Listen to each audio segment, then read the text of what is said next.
guys, it's me, Rachel, here with Senza Tempo Cane Corso. Oh Lord. So wanted to do a video today. Don't pee on it. Don't you pee on that. That's not yours. And I have to move that. So I had a request to do a video on each of my dogs, kind of talking about them, kind of like a profile for each dog. And so as I had told you guys, I'm going to really focus on, getting content out that is requested. And so this is the first video in this series. We're starting with the one and only Preacher Man. He's the one that started it all, and it felt like there was no way we could start with anybody else. So I want to say Preacher, he's 4 years old now. He'll be 5. I think he'll be 5 this month. Oddly enough. So, really sucks that he's getting older. I hate that. He's already started to get some gray on his face, but it is what it is. I got Preacher in North Carolina from a breeder, called Cape Fear Cane Corso. His father is a dog named Roxy. His mother is a dog named Sally. And when I was first looking into getting Corso, I really did not like all the dogs. There's such a wide variance in the look of Corso. And at the time, I wasn't actually looking to breed. Let's go to the back because that dog Buddy will not shut up. Come on, Preacher. Can't stand that dog, I swear. We got a box over here. So anyway, I wasn't looking to breed when I first got Preacher. And, come on, Biggin. And, I was really just looking for a pet. I had a dog, that I purchased, many years ago, and he was close to 8 years old, I guess, whenever I got Preacher. So I knew he was getting older, and I wanted to transition another dog in while allowing that dog to be raised by my current dog. And so I was looking around trying to find a good dog, good breeder, and was having a really hard time finding the type of dog that I wanted. So I resorted to Google Images of just trying to find the look of the dog, and I actually found a female by the name of Belina, which was Preacher's sister out of a different litter. And so originally I was going to buy a puppy off of her litter, and then when Vicky, the breeder, told me that she was actually breeding Preacher's or Belina's parents again, I figured, well, I'll just go ahead and I'll just get a puppy off of that. And hopefully I'll get my own version of Belina. And so I spent a lot of time looking through the pictures because she has like a Facebook group for all her puppy buyers. And I was looking through the pictures and I was comparing all the puppy pictures and everything and really trying to make sure that I got the look of the dog that I wanted, because that was really important to me. I care about structure and, really big on that. And so, picked out Preacher, and, honestly been one of the best decisions I've ever made. And he's ended up being everything that I wanted him to be and more. And so I got a lot of compliments on him. And at the time, I didn't really have the ability to be a breeder. I was working a full-time job, and it was a very demanding job. I originally started that company as a secretary, and then I started volunteering to do graphic design and stuff like that, because it's something that I knew how to do, and which is actually something that I learned off of YouTube, which just really goes to show how influential YouTube has been in my life, that I started my job as a secretary, and I learned how to do graphic design by following this YouTuber called Tutvid, Tutvid. And then I, volunteered for free to do graphic design.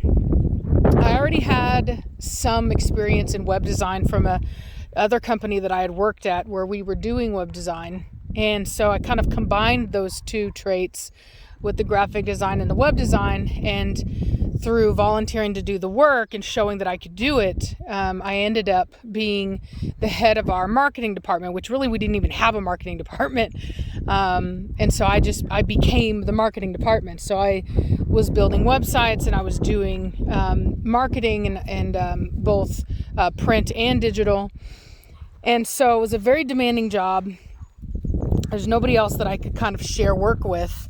And we went from outsourcing all that work, paying other people to do that work, to then us charging for that work.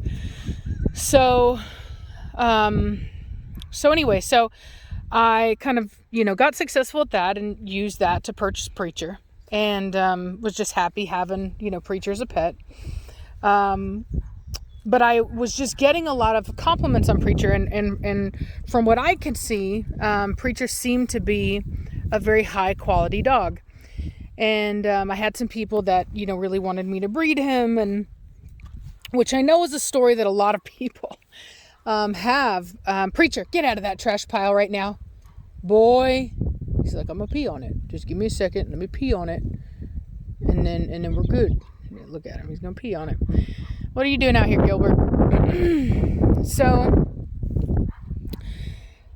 anyway, I got his hips tested, and his hips, for those of you that have done pen hip testing or understand about pen hip testing, so there's like this big gray area, which is like the breed average, where most dogs that are registered as Corso will fit in. And then in that gray area, that rectangular area, there's a little black square in the middle of it, which stands for the average. So that's the average laxity of Cane Corso hips. And Preacher ended up being extremely tight. He's out of the rectangle, so his hips are just super duper duper good. I think his are like 0.2 something. And so anyway, so with that in mind, and with his phenomenal temperament, and his really, his structure is not bad. He's not perfect, but it's not horrible. So with that in mind, I purchased Cashmere, and had, basically decided that I would breed. Now at the time, it was a really foolish decision, to be honest with you, because I had no ability to breed. You know what I mean? Like, I don't know what I was really thinking, because, of my job, I don't really have the time to take off for that kind of stuff. But it just worked out. And it ended up being that we were moving offices. And so at the time that she gave birth, we were actually all working from home anyway. We worked from home for a good 6 months, actually. Preacher, where are you going? And so anyway, then I started doing some video of my dogs in the backyard. And that's whenever the whole YouTube thing happened. There was a video that went viral of Preacher in the backyard barking. And then, of course, everybody knows, most people have found us, from the video of Cashmere disciplining one of her puppies. And all started with the Preacher man here.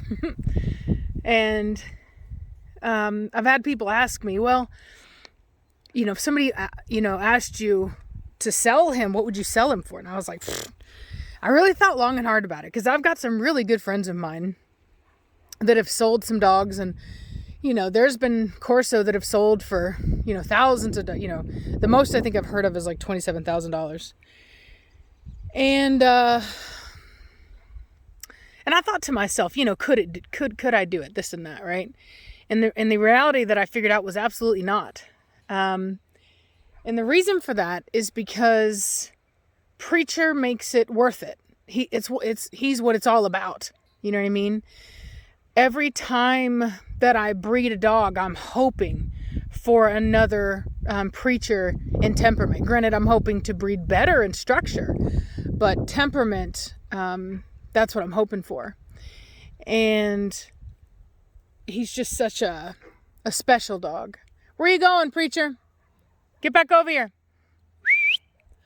And so, Gilbert, what are you doing, Gilbert? What are you doing, Gilbert? You shouldn't be out here. It's dangerous. You're out in the middle of nowhere. And so, after breeding Preacher to Cashmere, and getting bigger on YouTube, I tried to do both. I tried to do my job and YouTube. And eventually it got to the point where I realized that I couldn't do both. And so I quit my job, focused on YouTube.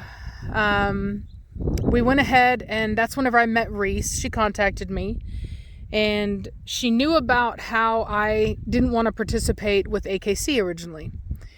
I had some very popular yet inaccurate views of showing dogs and of the AKC in general, which, funny enough, we're going to be talking about on the live stream on Saturday, sorry. And so she contacted me, and in the way that only Reese can, she convinced me to give it a shot. And she introduced me to a handler that was at the time a friend of hers. Come on, Preacher, back over here. Hey, get back over here now. Quit going over there. Let's go. Move it. No, now you want to poop. Now you want to poop. You've been off in the woods, and now you want to poop. Okay. So, I went ahead and I sent Preacher off to go with this handler. Yep, now he's gonna poop. So I sent him off to go with this handler, and he titled, relatively quickly. I want to say about as quickly as Nirvana. Granted, I didn't keep him out longer than what it takes to get a champion title on him, because at the time I didn't really know much about it, and I just figured, well, that's what you're supposed to do. That's what you're supposed to get. What are you doing, big dog? Are you scratching? Are you scratching, big dog? Would you just scratch a dog? And so went and picked him up. And so Preacher Boy is a champion. Wonderful health testing. Hips and elbows have been done. And he's the father of some babies, multiple babies.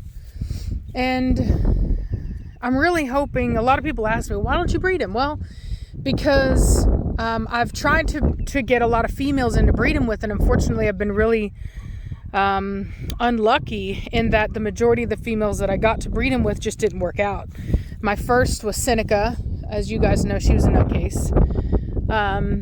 After that was Gina. She had a weak temperament, couldn't do her. Then Penelope, she was a structural disaster. Couldn't do her. Then Liberty didn't pass her health testing. Then Atari, that didn't work out. And so now I have Vitani, which actually does look to be like a good matchup. Granted, I'm not a fan of her temperament as much. It's not a bad temperament, but boy, she's hyper. But structurally, she's beautiful. I've also got Zoe here, which I really like. And then I've got this black female that I've got coming in from Serbia that should be here on Thursday. So, not this Thursday, not tomorrow, but next Thursday, which is really cool. And so anyway, we got stuff going on. I am going to freeze his semen.